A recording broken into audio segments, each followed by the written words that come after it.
Maya Chen's fingers flew across the Houston Space Center's main console as another satellite went dark. 23 in the last hour. Nobody else seemed to notice the pattern forming in the outages. A methodical progression rather than random failures. "Director Hoffman," she called out, "I think we need to consider this might be deliberate interference." The director barely glanced up from his crisis meeting. "Not now, Chen. We've got atmospheric anomalies appearing globally." The main screen flickered to life with news footage from Tokyo, a massive blue-white light expanding across the night sky. Similar reports flooded in from Beijing, Moscow, London, and New York. Maya felt her phone vibrate in her pocket. David. After 3 months of silence following their separation, her husband was calling now. Maya. His voice was tight, professional. The same tone he used when delivering bad news to his commanding officers. "Something's happening at the base. All communications are being..." The line went dead. The Space Center erupted into chaos as the first crystalline ship appeared over Houston, a massive structure that caught the sunset and fractured it into prismatic beams across the skyline. Not a ship like anything humans had built, but a perfect geometric form, translucent and opaque simultaneously, impossibly suspended in defiance of physics as humans understood it. "My God," whispered Director Hoffman, finally at her side. "What are we looking at?" "First contact," Maya answered, her scientific mind already cataloguing details. The vessel was at least 3 kilometers in length with no visible propulsion system. Its surface rippled with what appeared to be information streams, light patterns moving with purpose. Every screen in the facility suddenly displayed the same image. A humanoid figure with silver-scaled skin and eyes with vertical pupils. Its features were almost elegant, with symmetry that seemed mathematically perfect. "People of Earth," the figure spoke in flawless, unaccented English. "I am Grand Admiral Zex Kalor of the Vekthari Dominion. Your world has been selected for integration into our celestial harmony. 17 civilizations before you have accepted our benevolence and now thrive under our guidance. Your planetary governments will surrender authority within 72 hours. Resistance is historically unprecedented and would violate harmonious transition protocols." The message repeated in language after language. Maya noticed something peculiar. The translation wasn't just linguistically perfect. Each delivery carried cultural nuances impossible for a first contact scenario. "They've been watching us," she realized. "For how long?" The first precision strikes hit military installations worldwide exactly 17 minutes after the message. The Houston Space Center shook as something detonated at the nearby Air Force base. Through the observation windows, Maya watched hypersonic aircraft scramble to intercept the alien vessel, only to disintegrate in mid-air against invisible barriers. That night, as emergency generators kept minimal systems running, Maya hunched over her station, reviewing transmission data while most staff evacuated. The aliens had established perfect information dominance except for one detail. Their communications created distinctive patterns in bandwidth usage. They transmitted enormous data packets at precise intervals. "They're reporting back to something," she whispered to herself, plotting the signal trajectories. All pointed to a position beyond lunar orbit, likely their main fleet. More importantly, there were predictable gaps between transmissions. Brief windows where their network might be vulnerable. As sirens wailed across the darkened city and the crystalline ship cast its cold light through the windows, Maya began to understand the first piece of the puzzle. The Vekthari operated with mathematical precision, which meant they were predictable, and predictability, for all its power, had one critical weakness. It could be anticipated. The Vekthari landing party arrived in Times Square precisely 36 gangs, hours after their ultimatum. 6 silver-scaled figures in crystalline armor descended from a shuttle that hummed rather than roared. They moved with synchronized precision, each step occurring at the exact same moment across all 6 soldiers. There, Commander activated a translator device that projected his voice across the eerily empty plaza. "We claim this territory for the Vekthari Dominion. Remaining humans will present themselves for processing and assignment." The aliens waited, formation perfect, for the submission their simulations had predicted with 99.8% certainty. Instead, a hot dog cart rolled directly toward them. The vendor had abandoned it hours ago, but someone had released the brake and given it a push down the slight incline. The cart struck the lead alien, who seemed genuinely startled by the concept of a wheeled object moving without direction. Food and condiments splattered across his immaculate armor. From a nearby alley, Darnell Jackson watched through binoculars. A former subway conductor with no military training, he had stayed behind when evacuation orders came. This was his city. The hot dog cart was just the beginning. From multiple directions, confused shouts erupted in dozens of languages. Spanish from one street, Mandarin from another, Arabic and Hindi and Russian, all from hidden speakers Darnell and other resistors had placed overnight. The aliens' translator devices flickered as they attempted to process the cacophony. "Their systems can't prioritize," Darnell whispered into a walkie-talkie. "Go now." Construction workers released a shower of ball bearings from a partially finished skyscraper. The perfectly spherical objects rolled beneath the aliens' feet. Despite their advanced technology, the Vekthari discovered that certain physical laws applied universally, including loss of traction on a surface covered with small metal balls. Across the world, similar scenes unfolded. In Bangkok, food vendors led alien patrols into narrow alleys where their ranged weapons became useless. In Cairo, taxi drivers executed coordinated maneuvers that separated alien squads from each other. In São Paulo, construction workers collapsed, carefully weakened scaffolding around landing parties. None of these actions was planned centrally. None followed military doctrine. Each was improvised by ordinary people who simply refused to submit. In her makeshift lab in Mexico City, Dr. Elena Santos observed the dead Vekthari soldier with fascination. The university's maintenance staff had ambushed the alien when it separated from its unit. The body showed no signs of trauma. It had simply collapsed after exposure to the city's air for approximately 40 minutes. "Look at the skin composition," she told her assistant Miguel, who had stayed despite the evacuation order. "The discoloration spreads from exposure points. It's almost like an allergic reaction," Miguel suggested. "More like a massive immune response to multiple pathogens simultaneously." Elena carefully extracted tissue samples. "Their biology seems completely unprepared for Earth's microbial environment." She placed a sample under her microscope and gasped. The alien cells were deteriorating rapidly as common bacteria, harmless to humans, overwhelmed them.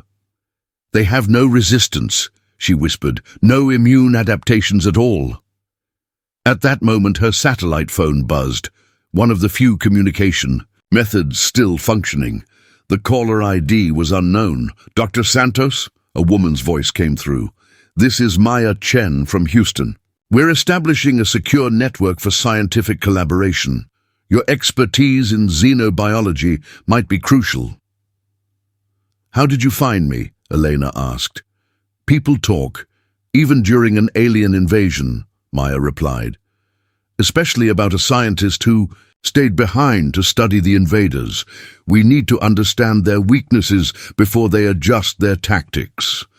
"I may have already found one," Elena said, watching through her microscope as Earth's microscopic life consumed the alien tissue. "They might have better technology, but we have 4 billion years of biological evolution on our side."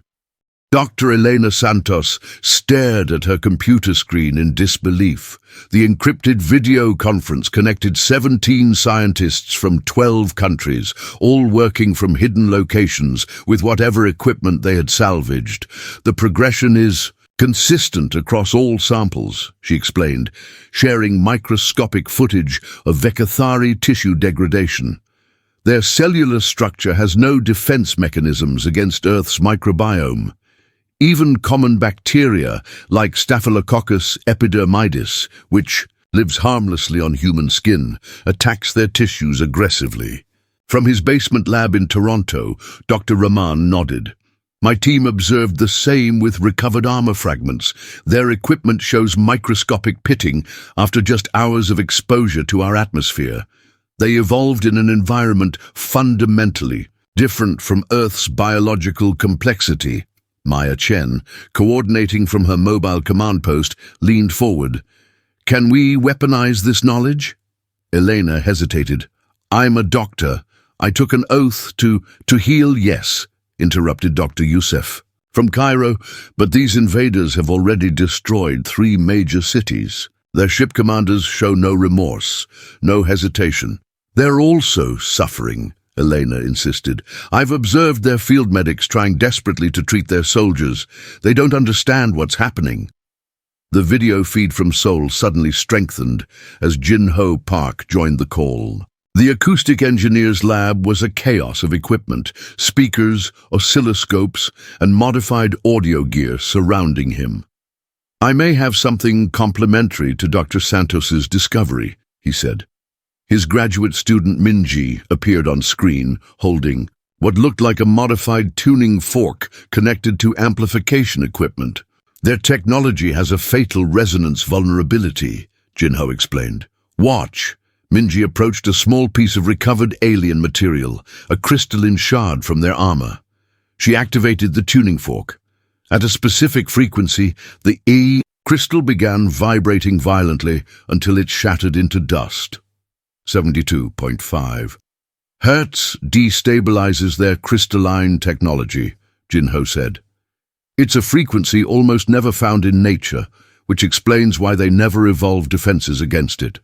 Their entire technological base seems built on these crystal structures.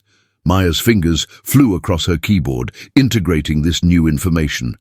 So we have 2 critical vulnerabilities, biological and technological. Now we need distribution methods. From their various hiding places across the globe, the scientists began brainstorming. The Australian virologist suggested aerosolized bacteria targeted at alien breathing apparatus. The Italian engineer proposed modifying common speakers to emit the critical frequency. The Brazilian telecommunications expert outlined ways to transmit plans using old ham radio networks the aliens hadn't bothered to jam. As the meeting continued, Elena received an alert on her secondary monitor. The Vekathari patrol that had been sweeping her neighborhood daily had changed its pattern. They were approaching the building. I need to move, she said calmly, beginning her prepared evacuation sequence. But before I go, we need to remember something important about these invaders. She held up a petri dish containing a tissue sample. They're dying simply by being here. Their biology is so fundamentally different that our world is toxic to them. They're not just fighting us. They're fighting an entire planetary ecosystem that evolved over billions of years. As Elena quickly packed her essential equipment, distant explosions rocked the building. The aliens were getting desperate, and desperate invaders made mistakes. In orbit aboard the Vekathari command ship, Grand Admiral Zex Kalor received increasingly disturbing reports. His normally perfect posture showed the first signs of strain as he reviewed holographic displays of troop deployments and escalating casualties. How are primitive mammals with primitive technology causing these failures? He demanded. Sub-Commander Trelvas approached cautiously. Admiral, Our medical division requests permission to implement full biological containment protocols. The planetary environment is proving more hostile than our surveys indicated. Zexcalor's vertical pupils narrowed. You mean our soldiers are getting sick from the air, from the water, from everything, Admiral. This planet is alive in ways we never anticipated. Sarah Blackfoot's ranch had been in her family for 4 generations. When the Vekthari scout ships began patrolling the Montana skies, she didn't evacuate like the authorities advised. Instead, she called a meeting with neighboring ranchers at her barn. They expect us to run, she told the gathered farmers, veterans and mechanics. That's why they'll never understand what's coming.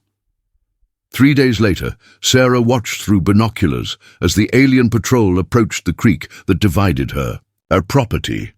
Their movements were methodical, each step measured and identical across the 6-soldier unit. They followed the exact path their previous patrol had taken at precisely the same time of day. Creatures of habit, Sarah whispered, pressing the modified remote starter in her pocket. Beneath the creek bed, a network of irrigation equipment she had repurposed with help from her neighbor, an electrical engineer who once worked for the power company, hummed to life. The electromagnetic pulse rippled outward in an invisible wave. The aliens froze mid-step, their crystalline armor suddenly dark and lifeless. Above, their 6 scout ships dropped from the sky like stones. Sarah keyed her ham radio. Phase 1. Complete, moving to Phase 2. Across the globe, similar scenes played out as humanity leveraged its greatest advantage, adaptability. In the Arabian desert, Bedouin guide Hassan al-Farsi led an alien reconnaissance team in circles for 3 days. Their navigation systems, designed for precision in vacuum, couldn't compensate for the constantly shifting sand dunes and Hassan's lifetime knowledge of the terrain. When the predicted sandstorm finally arrived, the aliens found themselves in a narrow wadi, the worst possible position. Their technology failed as sand infiltrated every joint and seam of their equipment. In the Amazon rainforest, indigenous defenders moved like ghosts through undergrowth they had known since childhood. The Vekthari's thermal imaging couldn't distinguish human heat signatures from the background biological activity of the jungle. Their perfect battle formations dissolved in the dense vegetation as ambush after ambush separated units from each other. Jinho Park's sonic disruption specifications spread through Maya's growing communication network. Industrial speakers, repurposed car audio systems, even modified musical instruments, all tuned to the critical frequency of 172.5 Hz. Across every continent, ordinary people turned everyday objects into weapons against alien technology. In his Seoul laboratory, Jinho worked on refining the delivery method when Minji burst through the door. "They've changed their patrol routes," she said breathlessly. "They're adapting." Jinho looked up from his workbench. "That's 3 days sooner than we predicted. They're learning." On the Vekthari command ship, Grand Admiral Zexcalor stared at the holographic map with mounting frustration. Red indicators blinked across all continents where Vekthari forces had encountered resistance. "How can they be everywhere and nowhere?" he demanded. "These humans have no central command, no unified strategy, yet they function as if they share a hive mind more effective than our own." Subcommander Trelvas approached with the latest casualty reports. "Admiral, we've lost 37% of our ground forces. The biological contamination spreads throughout the fleet despite containment protocols." "Impossible," Zexcalor hissed. "We've conquered 17 worlds. Our methods are perfect." "Perhaps that's the problem, Admiral," Trelvas said carefully. "Our perfection has become predictable. These humans, they don't act according to optimal strategic models. Each group, each individual seems to develop unique approaches based on local conditions." The Admiral turned to the viewport, watching Earth rotate below. For the first time in his 300-year career, he felt something unfamiliar. Doubt. Implement adaptive patrol protocols, he ordered, and prepare the orbital weapons platforms. If we cannot control this world, perhaps we should reconsider its value to the Dominion. Sydney Harbour gleamed under a full moon, its iconic opera house illuminated by the eerie blue glow of a grounded Vekthari scout ship. The vessel had made an emergency landing 12 hours earlier after encountering what the Resistance now called a sonic storm, coordinated emissions of the critical frequency that destabilized crystalline technology. Commander Jackson of the Australian Special Forces observed the ship through his night vision scope. "Status report," he whispered into his comm unit. "Area secured," came the reply from his team leader. "Civilian engineers in position. Dr. Kumar's bacterial dispersal units are primed." Jackson nodded, though no one could see him. This operation represented the combined efforts of scientists, military personnel, and civilian volunteers working in concert, something the compartmentalized Vekthari command structure couldn't easily replicate. "Execute Phase 1. He ordered. Around the perimeter, modified speakers concealed in trash bins, abandoned vehicles and street fixtures simultaneously emitted a precisely calibrated 172.5 Hz tone. The sound was barely perceptible to human ears, but its effect on the alien ship was immediate.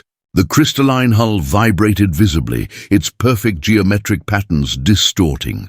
Inside, the 4 surviving Vekthari crew members struggled with systems failures and the advancing biological contamination that had prompted their emergency landing. Their breathing apparatus, designed to filter the alien atmosphere, had begun failing days earlier as Earth's microorganisms found microscopic entry points.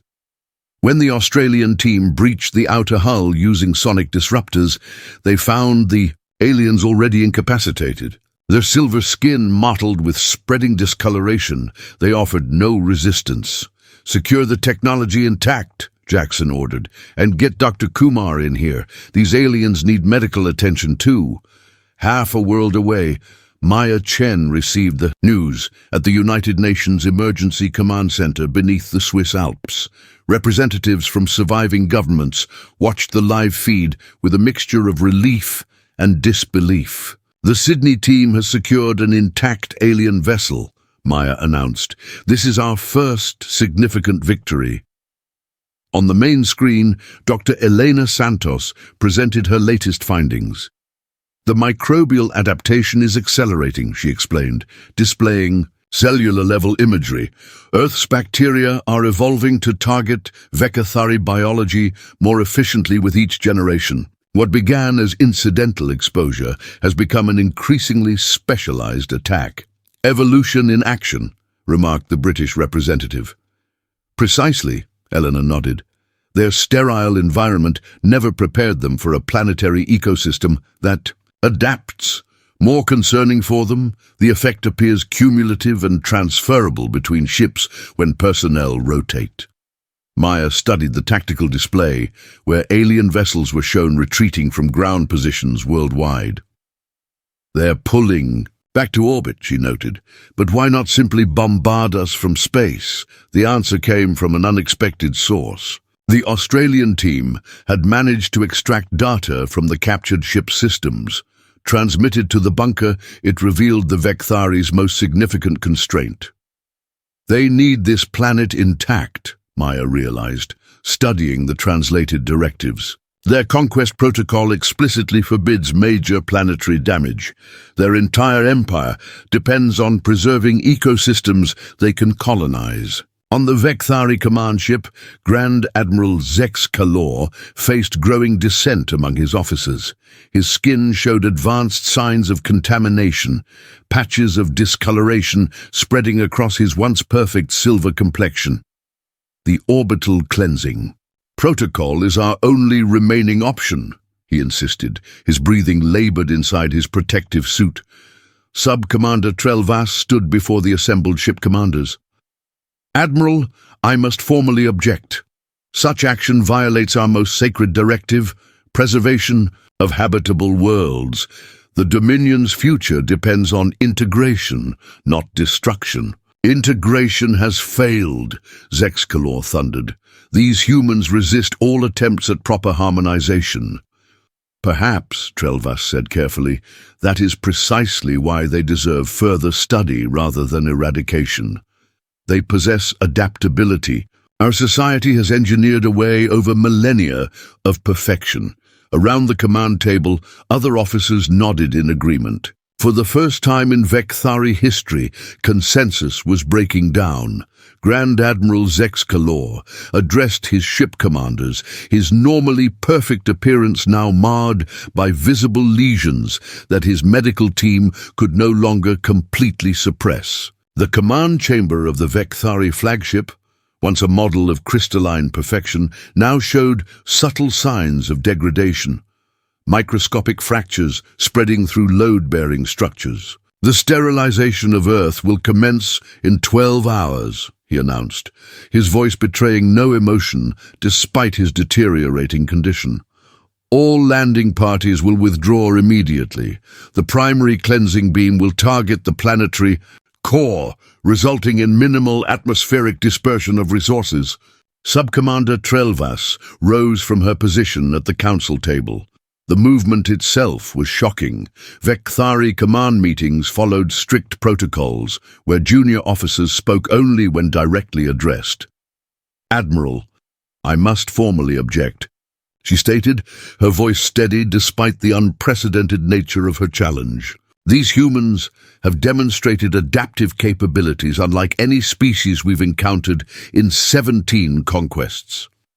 The Dominion's own protocols require studying such anomalies before implementing irreversible measures. The protocols exist to ensure our survival," Zexcalor thundered, another break from the perfect composure expected of Dominion leadership. "Look at what this world has done to us in mere days." He gestured to the medical display, showing the biological contamination spreading throughout the fleet. Over 30% of their forces now exhibited symptoms of what the medical division had designated terrestrial cellular cascade failure. Across the command table, other officers exchanged glances. Such silent communication would have been unthinkable weeks earlier. The Vekthari operated on perfect hierarchical consensus. Now, something new germinated among them. Independent. Thought born of crisis. Deep beneath the Ural Mountains, an international team of scientists and engineers worked frantically in a repurposed Soviet-era bunker. The captured alien technology from Sydney had arrived via a complex relay of couriers, each traveling short distances to avoid detection by the increasingly desperate Vekthari patrols. Maya Chen coordinated operations from what had become Humanity's primary resistance hub. The facility had been chosen specifically because the surrounding mountain range naturally attenuated signals, making it difficult for alien sensors to pinpoint. "The power requirements are enormous," complained Dr. Ivanov, the Russian physicist leading the reverse engineering effort. "We cannot possibly generate enough energy to power their weapon systems." "We don't need their weapons," Maya replied. "We just need their communication array." The team had discovered that the Vekthari fleet operated on a centralized command network, efficient and secure, but with one critical vulnerability. All strategic directives flowed from the flagship's primary communication node. If that node could be compromised, commands could potentially be altered before distribution to the fleet. Maya's secure terminal chimed with an incoming transmission from Dr. Santos. "The biological analysis is complete," Elena reported, her expression grave despite the potential breakthrough. "The contamination isn't just affecting their physical systems, it's accelerating within their genetic structure. Without treatment specific to their biology, the entire Vekthari fleet faces system-wide cellular collapse within days." Maya studied the data scrolling across her screen. They're not just getting sick, she realized. Their entire genome is destabilizing from exposure to our ecosystem. Elena nodded. 4 billion years of evolutionary competition has made Earth's microbiome extraordinarily aggressive toward any vulnerable biological system. Their sterile civilization never developed the necessary defenses. On the Vekthari flagship, Trelvas met secretly with like-minded officers in a maintenance subchamber where scanning was minimal. Such a gathering violated every protocol of their society. The Admiral's judgment is compromised, she told them, another unprecedented statement. For the first time in our history, we face an enemy we cannot defeat through force. Yet he proposes, destroying the very world that might hold answers to our deepening biological crisis. She displayed her own medical scan, showing the contamination spreading through her system despite aggressive countermeasures. Our survival, she said quietly, may depend on understanding these humans rather than conquering them. The Vekthari commanders gathered in stunned silence as their secure tactical displays suddenly switched to unfamiliar imagery. Scenes from throughout their fleet, revealing what they had tried to hide even from themselves. The footage showed Vekthari soldiers convulsing in medical bays, crystalline ship components fracturing without external stress, and biological contamination spreading through air filtration systems. Then, a human face appeared on their screens, a woman with determined eyes and the calm demeanor of someone who had calculated every variable. "Vekthari commanders," Maya Chen said, her voice rendered in perfect Dominion formal dialect by the captured translation systems. "I am Maya Chen, coordinator of Earth's Defense Initiative. You face extinction if you remain in Earth's biosphere. Our analysis of your biological samples indicates total cellular collapse within 72 hours if you maintain your current position." She paused, allowing the translated message to sink in before continuing. "Your sterilization plan will fail. We've disabled your primary weapons platforms with targeted sonic attacks. The energy signatures of your remaining weapons indicate insufficient capacity to overcome planetary mass." Around the command table, ship leaders exchanged glances of disbelief. The humans had penetrated their secure communications network, something 17 previous civilizations had never accomplished. "We offer terms," Maya continued, "complete withdrawal from Earth's orbit and a data exchange. We provide the medical research to save your affected troops. You leave our world in peace. You have 6 hours to respond." The transmission ended, leaving the command chamber in unprecedented disorder as arguments erupted between factions. Admiral Zex Kalor, his deterioration now impossible to conceal, struggled to restore order. In the flagship's medical bay, Dr. Elena Santos worked alongside. Trelvas, the human doctor, had secretly boarded during a diplomatic exchange negotiated by the resistance, a calculated risk based on the growing divide in Vekthari leadership. "Your species evolved in nearly sterile environments," Santos explained, studying alien genetic samples under equipment adapted from both human and Vekthari technology. "Your conquest protocol sterilizes worlds before colonization, creating conditions compatible with your biology." She displayed a holographic comparison of human and Vekthari cellular structures. "But Earth's strength is in its biological diversity. We've co-evolved with millions of microorganisms, developing complex immune systems that adapt continuously." Trelvas watched human cells under a microscope, fascinated by their resilience. "When exposed to various pathogens, we sought to perfect our form through uniformity," she admitted. "We engineered genetic consistency across generations, eliminated random mutation, standardized biological responses." "You created perfection," Elena said gently, "but perfection created vulnerability. Without variation, there can be no adaptation. On the bridge, Admiral Zexcalor received news of the growing mutiny with rage that would have been unthinkable in a Vekthari leader mere weeks earlier. His once perfect discipline had crumbled along with his health. "Seal the command deck," he ordered the few officers still loyal to him. "Initiate security protocol Omega-9.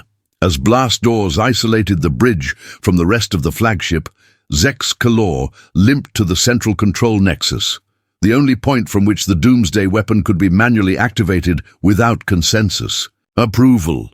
If I cannot save the Dominion," he wheezed into the ship's log, his breathing increasingly labored as the contamination reached his respiratory system, "I will save our legacy from the contamination of chaos." His trembling fingers began the override sequence for the doomsday weapon.